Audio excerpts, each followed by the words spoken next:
Welcome back, Wanderers, to another episode of the Corner of Story and Game. Today, we're stepping into the realm of sound, silence, and emotional resonance with a conversation that explores how music can tell a story just as powerful as words or art. Our guest today is Nikita Malko, a game composer and mix engineer whose evocative scores have brought life to titles like Volgarr the Viking II and Innkeeper. His background in the metal scene and his deep understanding of narrative design make his work rich, textured, and emotionally charged. In this episode, we'll unpack how composers help players feel narrative, how story lives in a melody, and why silence can sometimes be the most powerful storytelling tool of all. So let's dig into it. Nikita, thank you for joining me. Thanks so much for having me. I am super excited to sit down. I've been wanting to talk to a composer, sound engineer, somebody in the audio aspects of game design and game space for quite a while now. So I'm going to throw all at you. I'm going to obviously overwhelm you with questions, but bear with me. No worries. Before we dig into talking about sound and audio and how that impacts the narrative space inside of video games, I love to get the origin story. Were you first introduced to games, and how did you fall in love with gaming? But also, how did you get into audio and music and sound? And then how did you bring the two together? Kind of give me a version of your journey. Yeah. Well, I've always been telling people my journey into the industry was a very backwards and chaotic one.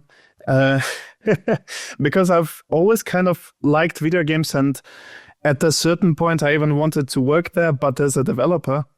So the first game that I think I played was Warcraft 3. It was kind of my beginning with video games, but the first one where I actually noticed music in the sense how it works, what it does to the players. I think it's Fable: The Lost Chapters from like 2004, I think, the game. And it really impacted me in that way. But back then I didn't realize that I would want to do such a thing later. I kind of focused on the game itself. And at a certain point, I think it was somewhere in the beginning of school, many years ago, I actually took up a coding class, but it wasn't really my thing. I think it was way too smart for me. Oh, jeez. And I don't know. I think it wasn't quite what I imagined it to be, so I kind of dropped it. Went on with studying completely different things. And then later on, I got into music, but not in relation to video games.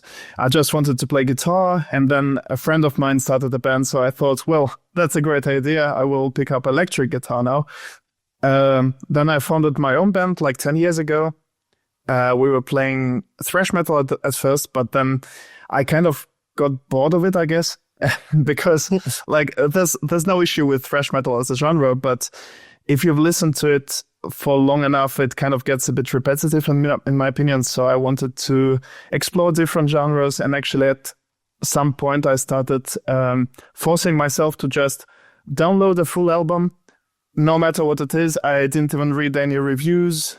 Sometimes I didn't know anything about the band, and just during a walk I would listen to the entire album, and sometimes I gave a second chance to almost everything that I didn't like. And that's how I discovered most of my favorite bands, like Opeth, for example. I didn't like them at first, and now it's my favorite band of all time. Yeah, and how it came to video games, it was also because of the band, kind of, because we then turned into a studio project, so we were only recording albums. And because I was always discovering new albums, I stumbled upon bands like Kara Kankrin. And the way I would describe it, well, they call it horror metal, but practically what it is, it's like this very experimental conceptual version of symphonic black metal. So they would write whole albums with a story that goes from the first track to the last one, usually very well written, I think. But they also had a very unique approach to music itself, in which they structured their metal songs more like a soundtrack to the story, and not as actual songs with like verse, chorus. Right.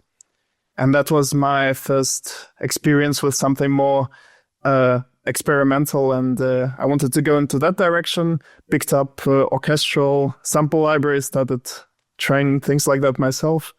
And then it kind of split into different things. One was for the band and the other one was for video games. Wow, that is so cool. Very cool. All right, well, let's dig into the topic then. I guess what I want to explore today anyways is how game music has this power to guide players through emotional space and narrative beats. When you're working on a new score, when you're working on a game, whether you're building the whole soundtrack or you're just building pieces for it, how do you approach emotional tone? Is there a way that you can approach that project with like a cheat sheet or something so that you can make sure you're hitting the emotional tone of a game story? I think the best advice I would give here for when you want to actually fit the emotional context of the game is communication with other departments, because sometimes I've had this experience before where people would reach out to me and they would be like, well, we need a fantasy battle track in style of The Witcher. And that's pretty much it for the information. And of course, I always try to ask more about the project, about the story, about the characters. But sometimes some people work this way. Some people just send you the list of references they like, and then they expect the music to sound exactly this way. And while I can do this thing, I can replicate the sound of something else. It's not what it's about for me. It's just not unique, I think. It doesn't represent the game's identity in the end. So I think communication is the key here. You have to really ask about the art direction, about the intent of the game, about the characters, their motivations, because you really have to get into this headspace of the developer. Right. That's important in any part of game dev, but yeah, that would definitely be a big part of that. When it comes to like pacing, like in a story, there's going to be beats, there's going to be pacing, depending on what kind of game it is. Is that a consideration when it comes to building the score or building soundtracks? Absolutely. I think if you get the pacing wrong, the whole game will feel wrong. For example, well, the best example would be probably with my score for Volgarr the Viking II from last year, because it's actually one of the first things that the audio director of Digital Eclipse told me about the project, because they had the experience with the first game of the series that I didn't compose music for. And they mentioned that after just trying it out, playing the game the way it is, they've kind of figured when you have too much ambience in a game like this, which is, for those who don't know, it's like a hardcore Viking platformer game where you die a lot, pretty much all the time. They figured that if you have too much ambient music there, then the game itself feels very slow. So they wanted to try something. I think we kind of nailed the approach there because of the things they worked out from the first game. That makes sense. Well, okay. Well, on the other side, what about like tone? How does your musical choices when it comes to composing impact the tone of the game? Well, with the tone of the game, I think it's also a communication thing. Personally, I like gathering as much information as possible about the game. I always ask a lot. Some people are passionate enough and they start talking about their project. And I always love to see that, because I love people who are excited about what they're making and want to talk about it. Mm-hmm. But sometimes you kind of have to get this information out on your own.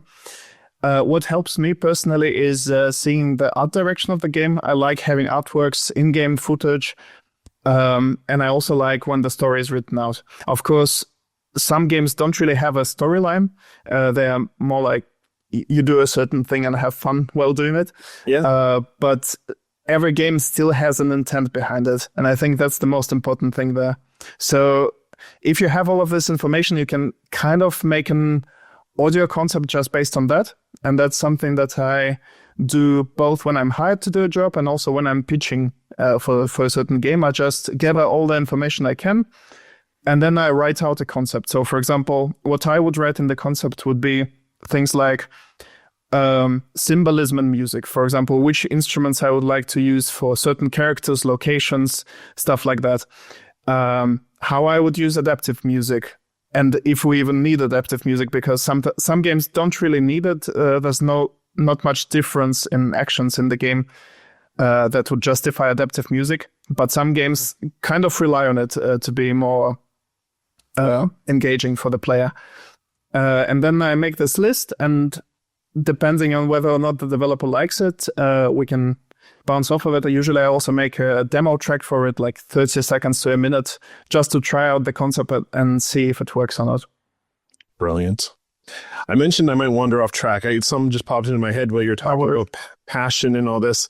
I'm curious, is there a musical genre or a game genre that you haven't had a chance to work with yet that would just like, if somebody threw that at you, you'd just be like, oh my God, yes, give me.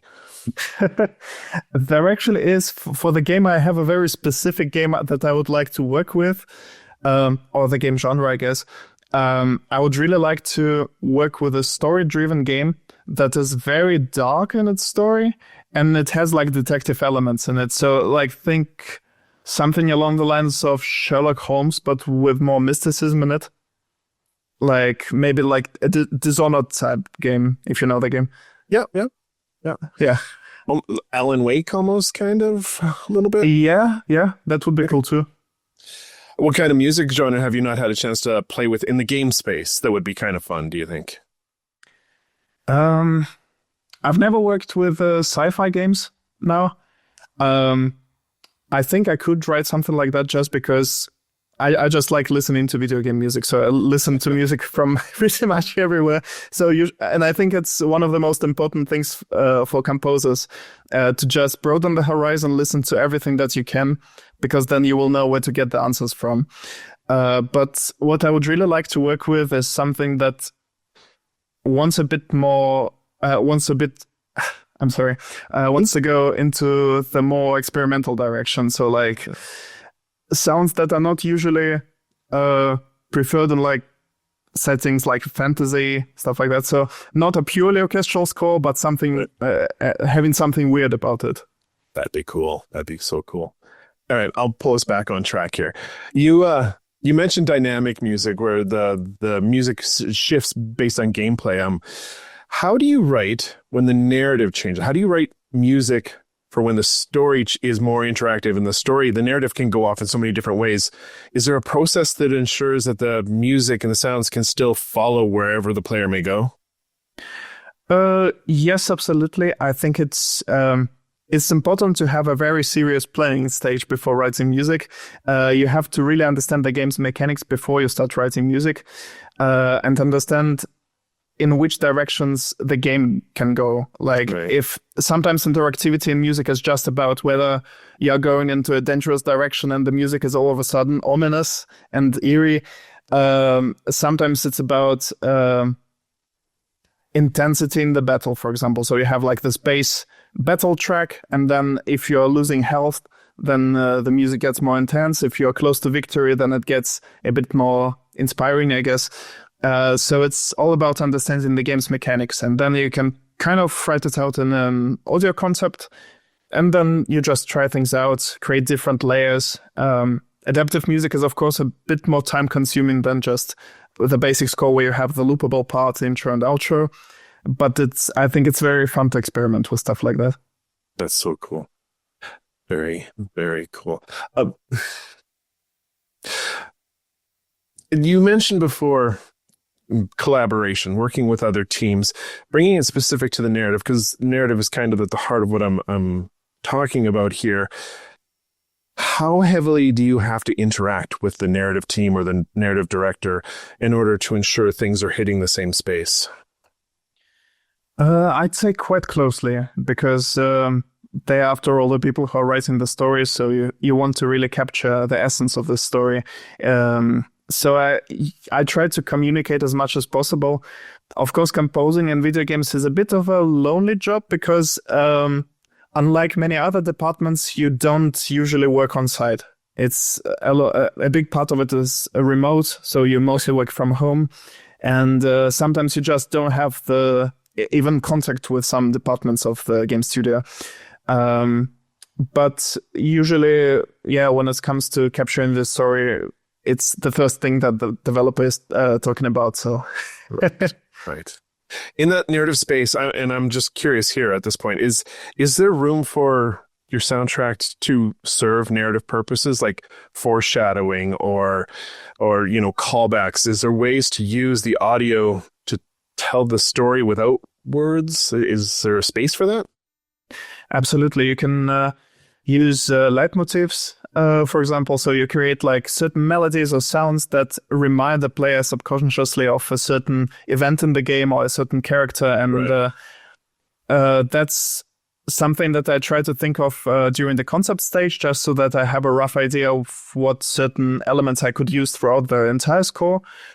Sometimes it doesn't always work out because things are being added in development later on, but you can always just revisit it and introduce new elements. But in general, it's a very fun storytelling tool in music.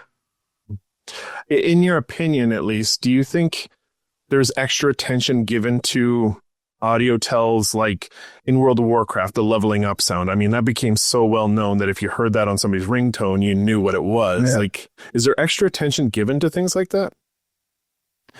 Yes, I think. Well, this is more of a sound design department. And Yeah. Well, even case. even when you go in, like back in my World of Warcraft days, when you flew into Stormwind, there was a specific song, and they later released the soundtrack of the cities. Like, is there extra attention given to those audio that we know is going to live outside of the game space, is going to end up on people's phones or being played in the background in coffee shops and stuff like that?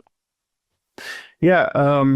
So sometimes, of course, if the agreement with the developer allows it, you can release the music afterwards as a full soundtrack, and some people do it as compilations of music from the game. So like a YouTube video with like 3 hours of music from that game. Right. I personally love listening to those videos in the background. It creates a nice ambience, and I think especially in the last few years, the culture surrounding video game music has developed enormously.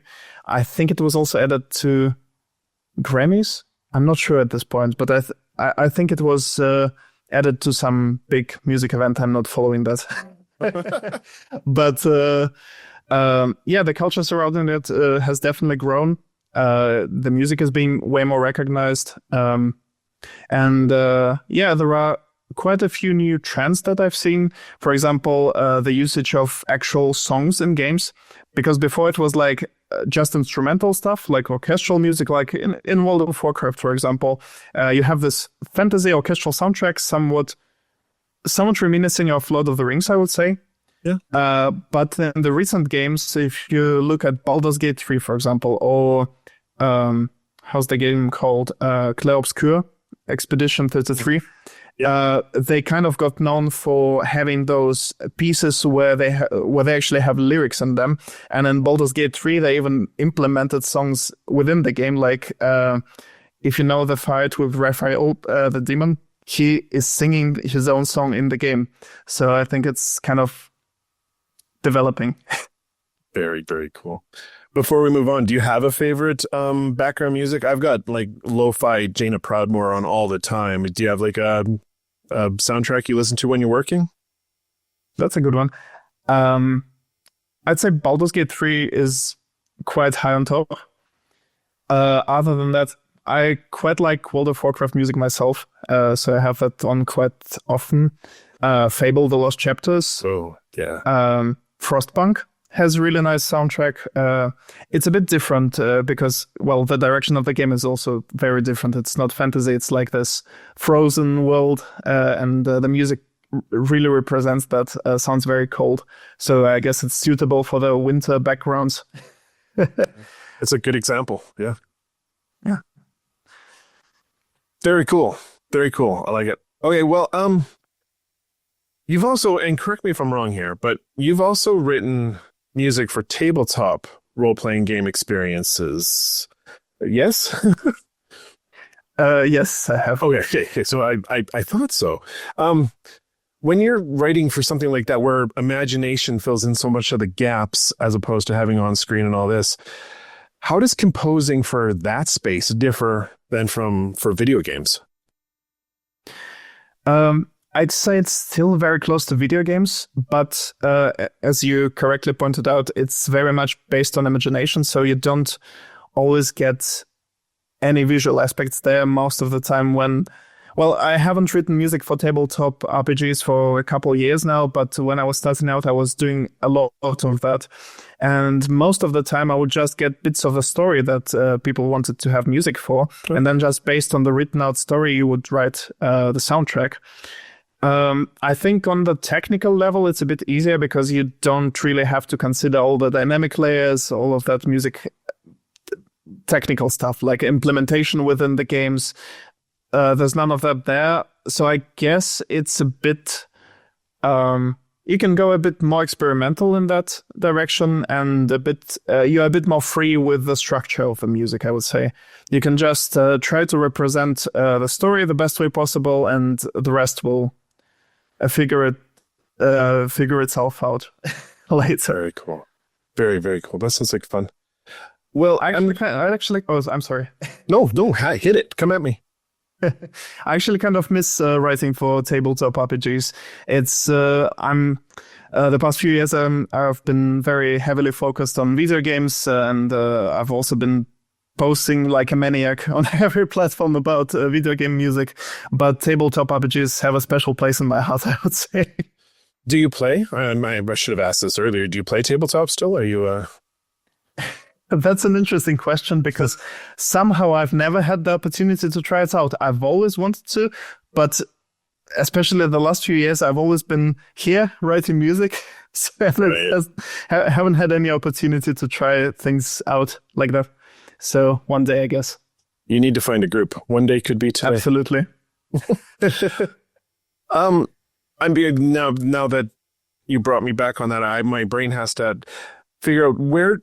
When you were writing for tabletop role-playing games, was it for like a service like Sirenscape where they offer lots of different audio, or was it for a specific project or like a live play event, or what was it for? From my experience, it was either for private customers, so like people who make their own campaigns just in private settings and they want to have their own unique music. And I've also worked with a couple smaller companies that just made board games for tabletop RPG, and they wanted to have something like that. And then some of them also collaborated with other composers, so one soundtrack would be practically a compilation of different composers. That's so yeah. Right on.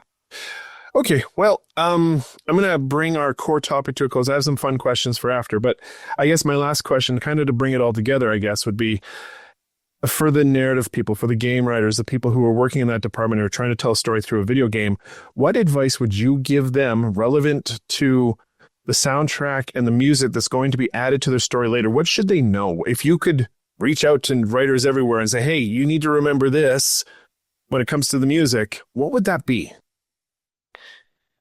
That's a good question. I would say... Well, the thing is, my first advice is always to talk a lot about the project, especially about the story. But I guess if we're giving the advice to the writers, I think they're going to do that. They're going to do it, and it will be the first thing that you will hear about. But I'd say pretty much go into the detail of the story, tell about the intentions of the characters and why you want to tell this story in the first place. Because sometimes it also kind of helps understand it better. From a technical perspective, it's also useful to know what the characters will look like. As weird as it sounds, but it's like sometimes you can base your musical symbolism on the appearance of the characters. So, for example, if you have this final boss who is huge, has this heavy armor, a lot of swords and stuff like that, then you might want to go with slower music that feels heavy, that is punchy, that has passion, stuff like that. You can use a lot of metal percussion if they have a lot of armor, stuff like that. So give us something to bounce off of. Right on. On that vein, though, a little callback. When they present you with examples as reference, is that helpful or is that hindrance? Like if I say to you, I want Enya, like something like Enya for this female character, does that help you, or does that actually get in the way of your process? Do you mean the reference as in musical references? Or? Right. Yeah. Right. Okay. Like if they're saying, here's 6 songs that we really like, we want this for this character, something like this. Does that help you, or does that actually impede your ability to be creative? I think it's actually very useful, but it's also dependent on how you use the reference tracks, because a lot of people, I've experienced this in the past, they will send you a couple reference tracks and they will want this exact sound. And as I mentioned earlier, it kind of takes away from the game's identity, and you want to avoid that. So personally, I would advise to use reference tracks as a sort of getting to know you tool. So for me personally, as a composer, it serves understanding of what you like as a developer. What led you to the creation of this specific game? So, for example, I would also, I think it's very useful if the developer provides references outside of video game music as well. So, for example, like books, films, maybe music outside of video game scores, because even if you don't think that it directly impacts the game, at some point it has impacted your decisions to make this game. So just being able to be in the same headspace is super helpful, I think. And sometimes just to distance myself from the original references, I will also make my own reference list. So for example, if I get music for The Witcher, I will think, okay, well, why exactly did this developer select the music from The Witcher?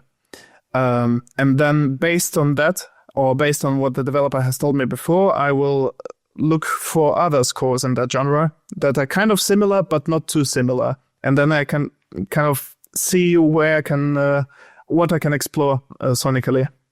Interesting. Oh, that's brilliant advice. Thank you for that. That's wonderful. Thanks. That is the end of the core topic. I do have some fun ones. The first one is a philosophical question I ask everybody who comes on the show, no matter what industry you're from, what you do. And that question is, it's a little weird, so bear with me. In my opinion, there's this magical space at the intersection of obviously story and game, but audio and improv and comic book writing and movies, all of these things where we can just come together. There's a shared fellowship. There's a shared language. We just instantly get along. So if you agree with me, not everybody does, but if you agree with my little theory, what is a magical thread that would hold a space like that together? That's a really good question. I would say, personally, I think this magical thread could be empathy or emotions, because at the end of the day, video games are all about experiencing something, experiencing emotions. And it's the same for all parties involved, for the players, for the developers, for artists, for musicians. As the developing team, we kind of have to convey a certain story in a very specific way. And to do that, we have to all be in the same headspace. And we also have to know how to convey this emotionally so that the player also understands it and also can also put themselves in this same headspace. So I guess it's all about emotion at the end of the day, how we experience it, and the result is always the combined, like the hive mind of this emotion. Right. I love it. That's a good one. That's a good answer. I've been asking that question for a long time, and that's a great answer. Love it. Okay, well, that brings us to the end of most of it. I do like to open a little space at the end here for signal boosting. Is there anything you're working on you want to share?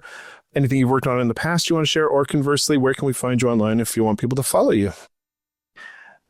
Yeah, so you can find me pretty much everywhere. As I've mentioned, I've been posting like a maniac everywhere for the past year because I've always been bad with social media. Like, I've worked in video games for like 6 or 7 years at this point, but social media has always been my problem. And last year, I challenged myself to post everywhere once a day. I ended up posting like 3 or 4 times a day everywhere. Wow, that's a lot. A bit of an overkill. And I've just finished this challenge not so long ago. I'm still posting, but I reduced the numbers a bit because I still need some free time for myself. But with the upcoming projects, it's always a bit tricky with video games because you can't talk about a lot of stuff because of NDAs. I do have a couple fun projects scheduled for the end of this year and a couple more for the beginning of the next one. Yes. I am currently writing 2 production music albums for a production music company, so it will go to like films, TV. And the third one might be on the way soon, but we'll see about that. Cool. Other than that, just my own releases. Wow. And finishing up some work. I will throw the links to all your socials into the notes so people can come follow along and see these wonderful things that we can't hear about right now that are coming down the pipe, and that'll be cool. Thank you so much. That is it. I'm going to push you out the door, but I do like to give the guests the last word. So do you have any parting words of wisdom? This can be about the craft and music, or it could be about life, or it could be a recipe. Just something to head out the door. I'd say just be open to experience new stuff. If we're talking about music, just give everything a second chance. You will probably find a hidden gem somewhere. And that wraps up another episode of the Corner of Story and Game. Thank you to Nikita for lending us your ear and your wisdom today. It's been a true pleasure exploring the narrative potential of music with you. And to you, dear listener, as always, thank you for taking your seat at the table. If you enjoyed this episode, be sure to follow the podcast, leave a review, and hey, come join the conversation over on Discord. Until next time, keep telling stories, playing games, and creating worlds worth getting lost in. Stay safe out there, Wanderer. Your chair will be ready by the fire the next time you stop in at the Corner of Story and Game.